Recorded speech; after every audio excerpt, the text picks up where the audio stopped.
Rob Reiner. You know the name, you've seen the face, but you probably don't know the full story. Today, for the next 10 minutes, I'm going to tell you the untold biography of Rob Reiner. No fluff, no film school lecture, just the real human journey behind one of Hollywood's most quietly influential figures. Let's start at the beginning. Rob Reiner was born on March 6, 1947, in the Bronx, New York. From the outside, it looked like he was born into a fairy tale. His father was Carl Reiner, a legendary comedian, writer, and director.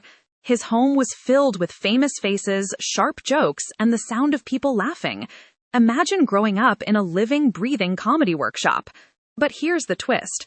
When you grow up as the son of Carl Reiner, you're not just a kid, you're a shadow, you're a comparison. You're a question mark. From an early age, Rob knew two things. First, he loved storytelling. Second, he did not want to live his entire life as just his father's son. As a teenager, Rob wasn't the cool kid with perfect confidence.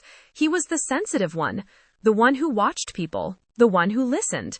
He soaked up behavior, timing, emotion. He studied the way people hurt and the way they healed, even if he didn't yet know that those observations would become the fuel for a whole career. He followed the path that seemed obvious: acting. In the late 1960s and early 1970s, Rob Reiner started hustling for TV roles. These were not glamorous days. Bit parts, guest appearances, a face in the crowd. It's one thing to be related to a legend. It's another thing to walk into a casting room and feel like no one actually cares who your father is, because you still have to deliver the lines, hit the emotions, and be better than the other 50 actors waiting outside. Then came the role that would change everything: Michael "Meathead" Stivic on All in the Family. This was not some fluffy sitcom. All in the Family exploded onto American television like a bomb. It tackled race, politics, war, religion, sexuality, bigotry, all with uncomfortable honesty and razor-sharp humor. Rob played the liberal, long-haired, idealistic son-in-law to Archie Bunker, one of TV's most iconic bigots. Week after week, families across America watched Rob Reiner argue, protest, push back, and try to drag his stubborn father-in-law into the modern world. The role made him famous. It also locked him into a box. To millions, he was Meathead. But inside, Rob felt something else building. He was learning how scripts worked, how scenes were shaped, how laughter landed. He watched the writers. He watched the directors. He saw where the camera was, where the edits hit, how the energy of a performance could be sculpted. He didn't just want to act. He wanted to tell stories from the other side of the camera. When All in the Family ended for him, he faced a terrifying reality. He'd had a hit role on one of the biggest shows in television history, but that doesn't guarantee a future. It can trap you in a character you've outgrown. So Rob Reiner did something brave. He stepped away from the comfort of TV fame and decided to become a director. Now, understand how big a risk that was. People saw him as an actor, the goofy, passionate, sometimes silly meathead. The idea of Rob Reiner as a director, it sounded like a joke to some. Hollywood is full of people who don't want you to reinvent yourself. They want you to stay where they can label you. Rob ignored that. He dove into writing, developing, and finally directing a film that would become a cult legend. This is Spinal Tap. The movie almost shouldn't have worked. A mockumentary about a fictional heavy metal band, shot like a straight-faced documentary, filled with improvisation, weird details, awkward silences, and a complete refusal to wink at the audience. But that was the magic. Rob understood something that would define his directing career. Comedy works best when it's treated like truth. This is Spinal Tap was absurd, but it was filmed and performed as if it were absolutely real. The band was ridiculous, yet weirdly human. The movie didn't explode immediately at the box office, but slowly it grew. People started quoting it. Musicians said, "Yeah, this is actually what it's like." It became one of the most influential comedies ever made. And behind that success was Rob Reiner, proving he wasn't just Carl's son, and he wasn't just Meathead. He was a director with a unique voice, but he was just getting started. Think about this for a moment. How many directors in history have delivered a run of films as diverse and beloved as this? This is Spinal Tap, The Sure Thing, Stand By Me, The Princess Bride, When Harry Met Sally, Misery, A Few Good Men. That is Rob Reiner's explosion, back-to-back across the 1980s and early 1990s. Let's slow down and feel what that actually means. With Stand By Me, he took a Stephen King novella about childhood, death, and memory and turned it into one of the most emotionally honest coming-of-age films ever made. It's not flashy, it's not full of special effects. It lives on the small details: 4 boys, a train track, a quest to find a dead body, and the realization that childhood doesn't last. Rob Reiner, the man raised in a comedy dynasty, was suddenly revealing something else. He understood pain. He understood nostalgia. He understood what it feels like to look back at a younger version of yourself and know that some part of you never came home. Then came The Princess Bride. This is where his true power as a storyteller becomes undeniable. The Princess Bride is fantasy, romance, comedy, adventure, and yet it never collapses under its own weight.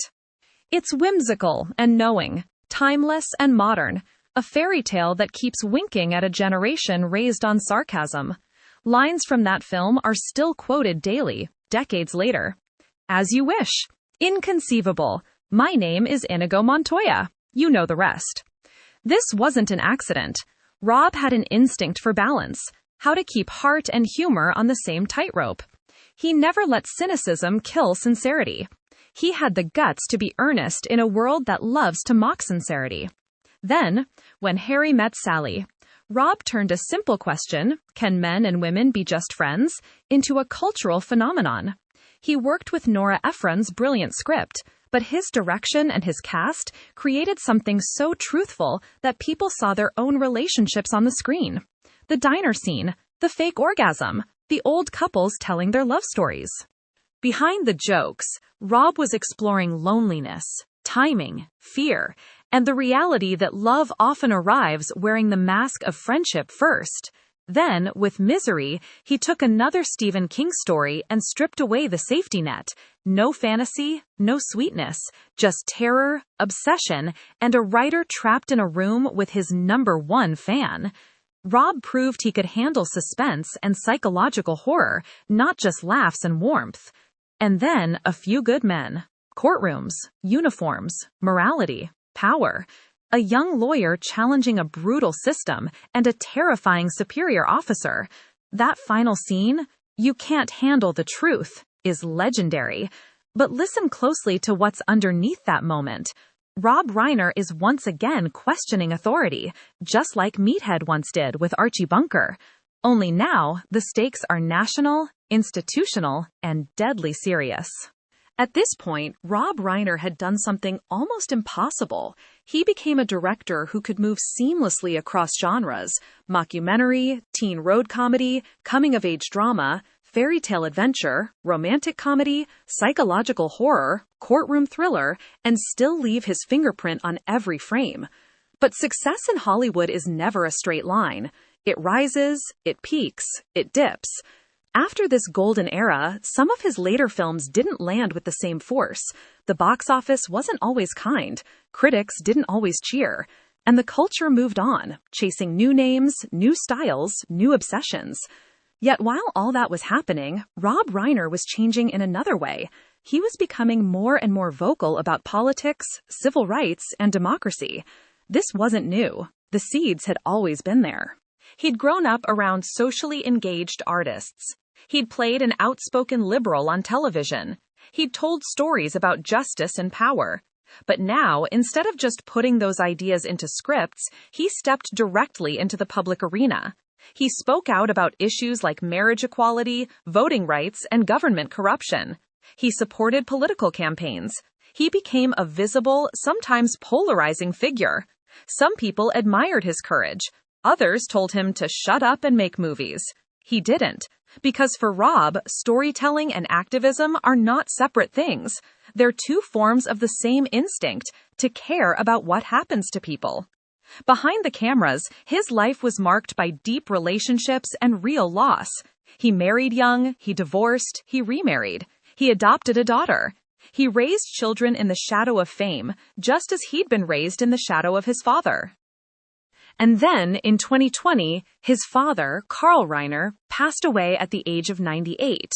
Think about that relationship. Carl Reiner wasn't just a father, he was a comedic giant, one of the architects of American television. For Rob, that meant decades of walking a tightrope between reverence and independence, loving his father, learning from him, but fighting to define himself as more than an heir to a legacy. When Carl died, the world mourned a legend. Rob mourned his dad. He spoke publicly about his father's last years, about their rituals, their conversations. You could hear, in his voice, a mix of grief and gratitude. That's the thing about Rob Reiner. For all his influence, he has always felt, at his core, like a human being trying to do right by the people he loves. So who is Rob Reiner, really? He's the kid who grew up surrounded by comedy, but turned that environment into something personal and profound. He's the actor who could have coasted on sitcom fame, but instead risked starting over to become a director. He's the director who crafted films that defined multiple generations. The kids who cried at Stand By Me, the dreamers who whispered As You Wish, the romantics who saw themselves in When Harry Met Sally, the fans who quoted A Few Good Men in college dorm rooms and law schools. He's the artist who refused to stay in one lane, who believed that stories could be funny, painful, magical, and political, sometimes all at once. He's the citizen who decided that having a platform meant having a responsibility. And here's the part that most people miss. Rob Reiner's career is not just a list of movies, it's a kind of emotional map of late 20th century America.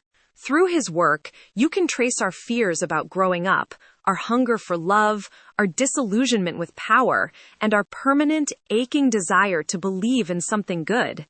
In his best films, the jokes land, the lines are quotable, the moments are iconic, but it's the heart that stays with you. He has always been drawn to characters who are vulnerable, searching, and often a little lost. Kids walking down railroad tracks, talking about their messed up parents. A princess and a farm boy separated by class and death. Two friends who keep circling back to each other, terrified that love will ruin everything. A writer chained to a bed, realizing that his own creation might kill him. A young lawyer yelling the truth at a system built to bury it. This is the secret thread. Rob Reiner tells stories about people trying to claim their voice in a world that wants to silence, define, or control them. And that's not just his characters, that's him. The son of a legend who refused to be just a footnote. The TV actor who refused to stay a punchline. The director who refused to pick one genre. The citizen who refused to stay quiet. So the next time you hear his name, don't just think Meathead. Don't just think of one movie. Think of a life built on taking risks, crossing lines, and trusting that audiences are smarter, braver, and more emotional than the industry sometimes believes. Think of a boy in the Bronx, sitting in the corner of a room full of comedy geniuses, watching, studying, and feeling maybe a little invisible. Think of that same boy, years later, standing quietly behind a camera, watching two actors sit in a diner, crafting a scene that the whole world would recognize for decades. Think of an artist who, in his best moments, didn't just entertain people, he helped them see themselves. This is the untold biography of Rob Reiner. Not just a director, not just an actor, not just a Hollywood name, a storyteller, shaped by a father's shadow, a nation's conflicts, and a stubborn belief that stories can push us, comfort us, and, sometimes, change us. And as the credits of his career continue to roll, one thing is clear. You may think you've seen all his movies, but you're still living in the world they helped create.